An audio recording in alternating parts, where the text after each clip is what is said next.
Ayun, dahil nga malapit na ako. So, magluluto tayo ng minudo. At bukas nga ay may bisita tayo. Ating mga anak ay magsisiuwi. Lahat sila kompletong uuwi dito sa amin. Kaya naman, luluto tayo ng kaunting minudo.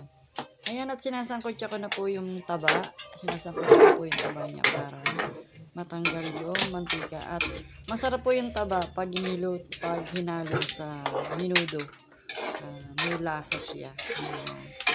Pag napirito na yung mga taba at nasangkot siya, natanggal na yung mantika, ay kasarap po na yan. Pagka po ginisa. Ganyan po ako magluto ng minudo. Sinasangkot ko po muna yung taba para matanggal yung kanyang mantika. Ayan, at ko parang masyado para lang mawala yung yung mantika. Ayan, at brown na. At yung ating taba ay itatabi na natin. Set aside muna natin yan. At bawasan natin ng mantika dahil ang daming mantika. O, diba? Ang dami na po ang mantika sa taba. Ayan, magigisa naman tayo dyan ng bawang at sibuyas. Ayan, at meron na tayong bawang at sibuyas na naka-ready na, nagayat na.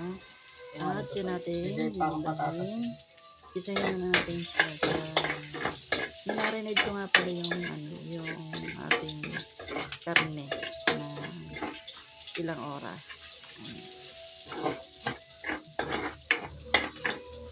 Ayan, at gisa na natin yung ating bawang, sunod na natin yung ating sibuyas.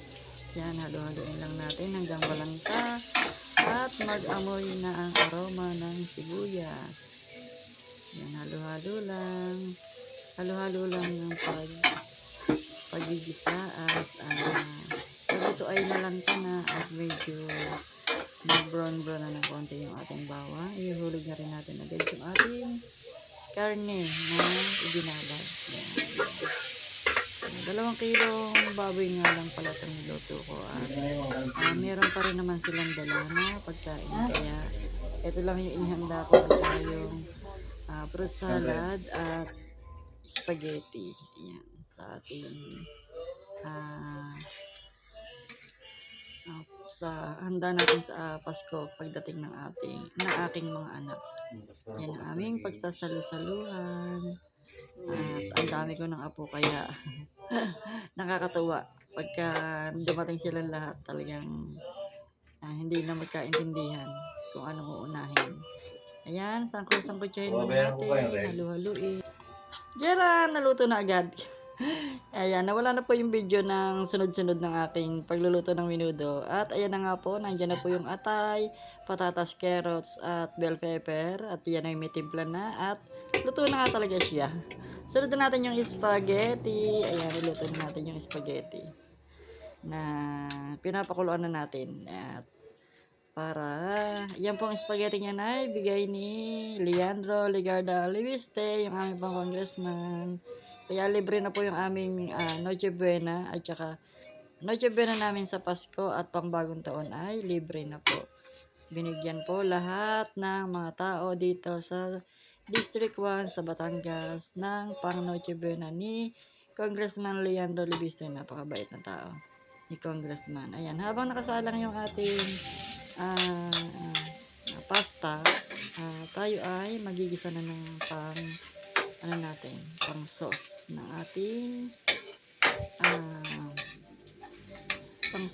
ating spaghetti. Ayan, magigisa na tayo ng bawang. Sunod na natin agad ang sibuyas. Ayan. At alam nyo ba, ang binili ko lang dito ay bawang, sibuyas, karne, hotdog, yung pong spaghetti, at saka po pang salad ay libre na po. Ayan. Yan nga lang po yung ating binili. Diba nakakatuwa? May mga tao talagang napaka-bubuti. Ayan, ganyan din ba inyong congressman? Ayan, ang aming congressman ay talagang pinagmamalaki namin at napakabait po ni Sir Leandro Ligarda Aliviste. Ayan, nilagyan natin ng paminta, yung ating ginisang giniling. At nilagyan din natin ng magic sarap para sumarap. Kailangan may magic. Ayun. Halo-haloin ulit natin. Habang hindi pa nag-brown yung ating giniling. Ayan. Pagka nag-brown na yan, dagdagan natin ng konting asin para magkalasa. Dahil yung ating karne ay hindi ko nilagyan ng asin. Kaya yan. Nahalo-halo na lang natin yung ating giniling. Yan, pinapatanggal natin yung tubig sa kanyang karne. Madali lang na malutuin ng spaghetti, kaya kahit sino alam na. Yan, naglagay din tayo ng isang pork cubes. At lagay na rin natin yung ating hotdog. Yan, may hotdog din siya. Maganda yung spaghetti pagka may hotdog. Yan, sabay lang natin na mabuti para maluto yung ating giniling. Ayun. At maluluto na po yung ating giniling. Ihulog na po natin yung ating sarsa. Ayan na po yung sauce na ating spaghetti. Ayan, ihulog na po natin yung sauce. At madali na lang to, maluluto na to. Ayun, ating handa po for Christmas.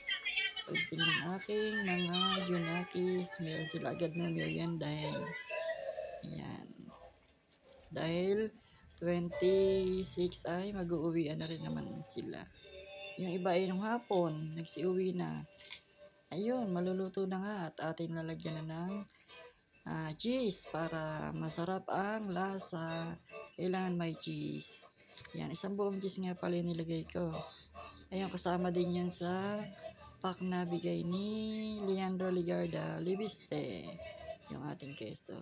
Kasama nga po pala nun yung fruit cocktail, meron siyang gatas na malapot, meron din siyang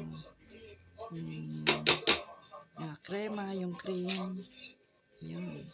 At nayadyad na po natin yung ating keso. At lalagyan din po natin siya ng konting gatas na malapot para medyo may tamis at medyo may cream. May creamy ang ating sarsa ng spaghetti natin. Ayan. Halos magkasabay sila maluto ng ating pasta. Kaya pinagsabay na natin yung ating pagluluto. Ayun. Maluluto na. Parang sarap ng spaghetti. Ayan, yun lamang po. And Merry Christmas. Bye. Maraming salamat po sa mga nanood, sa mga nakaabot, sa mga kahulihan ng aking video. Maraming salamat po. And see you on my next vlog. Bye-bye. Merry Christmas everyone. Ayan, maluluto.